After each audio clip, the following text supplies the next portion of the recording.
Okay student, तो हम लोग स्टेप नंबर 2 में आते हैं, जहां हम लोग देखने जाएंगे अब चेन प्रोपागेशन। तो हाइड्रोकार्बन पॉलीमेरिक चेन का लेंथ में इंक्रीमेंट होगा, लेंथ बढ़ेगा, ग्रो करेगा।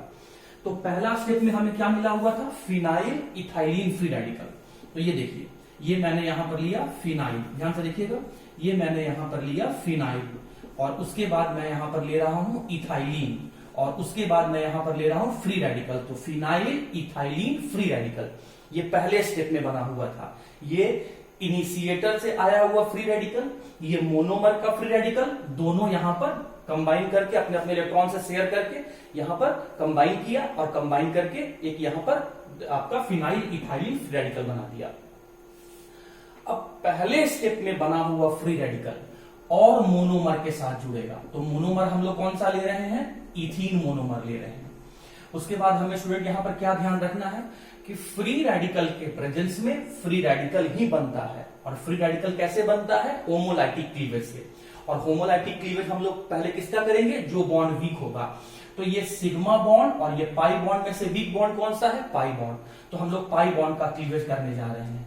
कितना पाई बॉन्ड दिख रहा है हमें? एक ही पाई बॉन्ड दिख रहा है। तो ये पाई बॉन्ड क्लीवेज हुआ, तो एक इलेक्ट्रॉन ये लेफ्ट वाले कार्बन के पास और एक इलेक्ट्रॉन ये राइट वाले कार्बन के पास, कुछ इस तरीके से आ गया। अब क्या होगा? ये जो यहां पर आपको लिख रहा है, यहां पर कार्बन फ्री रेडिकल, ये अपना इलेक्ट्रॉन इस इथाइलिन वाले कार्बन फ्री रेडिकल के साथ शेयर करेगा और बॉन्ड का फॉर्मेशन होगा। तो देखिए स्टूडेंट, मैं इसे दिखाने जा रहा हूं, ध्यान से देखिएगा। इसे मैं कैसे लिख रहा हूं? ये रहा आपका फिनाइल C6H5, ये रहा से यहां पर CH2, ये रहा आपका यहां पर CH2। अब ये इसका यहां पर फ्री रेडिकल अनपेयर्ड इलेक्ट्रॉन था जो इसने शेयर कर दिया। अब जो दूसरा मोनोमर है उसका कार्बन मैंने यहां पर लिखा, ध्यान से देखिएगा, ये रहा C कार्बन, जो इसने भी अपना इलेक्ट्रॉन शेयर किया, तो इसके शेयरिंग से बॉन्ड बन गया। फिर यहां पर क्या लिखा है? CH2, यहां एक ही बॉन्ड बच गया, सिंगल बॉन्ड सिग्मा बॉन्ड, और ये रहा CH2 विथ आपका फ्री रेडिकल। तो आप देखिए, चेन का हाइड्रोकार्बन पॉलीमेरिक चेन का लेंथ बढ़ गया। और लेंथ कैसे बढ़ गया? और भी कार्बन एटम कंबाइन कर गए, और भी मोनोमर यूनिट कंबाइन कर गए। इस वजह से आपका पॉलीमेरिक चेन का लेंथ बढ़ जाएगा। फिर ये यूनिट क्या करेगा? अब ये थर्ड मोनोमर से कंबाइन करेगा, फोर्थ मोनोमर से कंबाइन करेगा, फिफ्थ मोनोमर से कंबाइन करेगा। और इसी को मैं कैसे दिखा रहा हूं कि जितना बचा हुआ मोनोमर है वो सबके साथ अब ये कंबाइन करेगा। तो मैं यहां लिख दिया एन टाइम, जितना बचा हुआ होगा, एन टाइम जो मोनोमर बचा हुआ है, अब वो सारे के सारे मोनोमर अब इस बने हुए पॉलीमेरिक चेन फ्री रेडिकल के साथ कंबाइन करेगा। साथ ही साथ स्टूडेंट हमें इस बात का भी ध्यान रखना है कि जो जैसा जैसा पहला स्टेप में बना हुआ फ्री रेडिकल कंबाइन कर रहा है, वैसा वैसा एक और आपका चेन बनते चला जा रहा है। क्योंकि यहां पर फिनाइल का 2 यूनिट बना था, तो पहला फिनाइल जैसे जैसे कंबाइन होते जा रहा है, वैसा ही दूसरा यूनिट भी कंबाइन होते जा रहा है। तो अब यहां पर इस सेकेंड स्टेप में जितने भी बचे हुए मोनोमर हैं सब यहां पर कंबाइन करेंगे। अब कैसे कंबाइन करेंगे? तो मैंने अभी अभी आपको बताया था कि फ्री रेडिकल के प्रेजेंस में फ्री रेडिकल ही बनता है। और फ्री रेडिकल कैसे बनता है? फ्री रेडिकल बनता है होमोलाइटिक क्लीवेज से।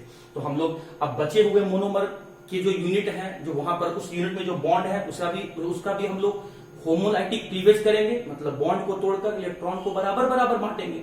और कौन से बॉन्ड को तोड़ना प्रीफर करेंगे? जो बॉन्ड वीक होगा। तो सिग्मा बॉन्ड और पाई बॉन्ड में से ये जो सिग्मा बॉन्ड है और ये जो पाई बॉन्ड है, इसमें से वीक बॉन्ड कौन सा है? Pi bond. तो आइए पाई बॉन्ड को डिसोसिएट करते हैं। तो जब पाई बॉन्ड को डिसोसिएट किए तो एक इलेक्ट्रॉन जो है वो लेफ्ट वाले कार्बन के पास और एक इलेक्ट्रॉन जो है वो राइट वाले कार्बन के पास गया। और ये अनपेयर्ड इलेक्ट्रॉन, ये जो अनपेयर्ड इलेक्ट्रॉन है, या फिर इसे हम एक्टिव साइट भी कह सकते हैं। एक्टिव साइट क्यों कह रहे हैं? क्योंकि वहीं से वो चेन में जुड़ते जा रहा है, तो वो एक्टिव साइट है, इसीलिए उसको हम लोग एक्टिव साइट या फिर हम लोग फ्री रेडिकल बोलते हैं। तो अब ये अपना फ्री रेडिकल के शेयर करके इस कार्बन के फ्री रेडिकल या फिर अनपेयर्ड इलेक्ट्रॉन के साथ बॉन्ड का फॉर्मेशन करेगा। तो देखिए स्टूडेंट, मैं नीचे लिख रहा हूं इसको, देखिए C6H5 फिनाइल, उसके बाद 1 2 3 4 CH2 ग्रुप लिखा हुआ है, 1 2 3 4, और ये फोर्थ वाला जो कार्बन है उसके पास एक्टिव साइट है या फिर फ्री रेडिकल है, इसे मैंने यहां दिखा दिया। अब ये मोनोमर जो भी बचे हुए होंगे सारे मोनोमर यहां पर आएंगे। तो मैं यहां पर लिखने जा रहा हूं, ये देखिए आप यहां पर, ये रहा कार्बन जो अपना अनपेयर्ड इलेक्ट्रॉन को शेयर किया, अनपेयर्ड इलेक्ट्रॉन को शेयर किया और शेयरिंग करने से बॉन्ड बन गया। उसके बाद क्या लिखा हुआ है, CH2 और ये लास्ट वाले के पास आपका ये रहा फ्री रेडिकल। तो ऐसा जुड़ते चला जाएगा, ऐसा यूनिट जितना मोनोमर का है सबका जुड़ते चला जाएगा। तो इसीलिए मैं इसे यहां पर ही इसे मैं एन टाइम यहां पर लिख दे रहा हूं। जितना बचा हुआ मोनोमर होगा वो सारा का सारा आपका कंबाइन करेगा। और साथ ही साथ आपको ध्यान रखना है कि ऐसा चेन हमें एक नहीं, ऐसा चेन हमें कई सारे मिलेंगे, या फिर यहां तो कम से कम 2 जरूर मिलेंगे। दूसरा कहां से आया, मैंने स्टार्टिंग में बोला था कि आपका 2 फिनाइल रेडिकल आपका बना हुआ था। तो जैसा जैसा पहला फिनाइल रेडिकल प्रोसेस में भाग लेकर पार्टिसिपेट करके चेन बनाते जा रहा है, वैसा ही दूसरा यूनिट का भी फिनाइल रेडिकल मोनोमर के साथ जुड़ के आपका पॉलीमेरिक चेन का फॉर्मेशन करते जा रहा है। तो फिर पहला वाला फिनाइल जुड़ के जब ऐसा पॉलीमेरिक चेन बनाया तो एक और जो फिनाइल यूनिट था वो भी ऐसा चेन बनाएगा। और इस चेन में आप देख सकते हैं अभी भी फ्री रेडिकल बना हुआ है, अभी भी यहां पर एक्टिव साइड बचा हुआ है। इसीलिए यहां जो चेन बना हुआ है इस चेन को हम लोग कहते हैं ग्रोइंग चेन, क्योंकि चेन का लेंथ बढ़ते चला जा रहा है। इसी को हम लोग कहते हैं लिविंग चेन। क्यों लिविंग चेन कहते हैं, क्योंकि यहां पर अभी भी active side unpaired electron present है, जो अगर और मोनोमर हम डालें तो ये और मोनोमर के साथ कंबाइन कर सकता है।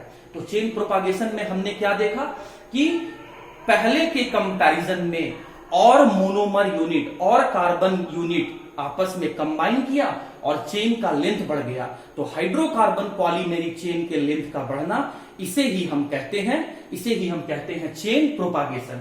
अब ऐसा ये जो चेन बना, ये चेन दूसरे बने हुए चेन के साथ दोनों आएगा और थर्ड स्टेप में आपस में अपने अपने फ्री रेडिकल से कंबाइन कर जाएगा। और आप क्या देख रहे हैं, इसके पास ये यहां पर देखिए, ये यहां पर अनपेयर्ड इलेक्ट्रॉन है, फ्री रेडिकल है।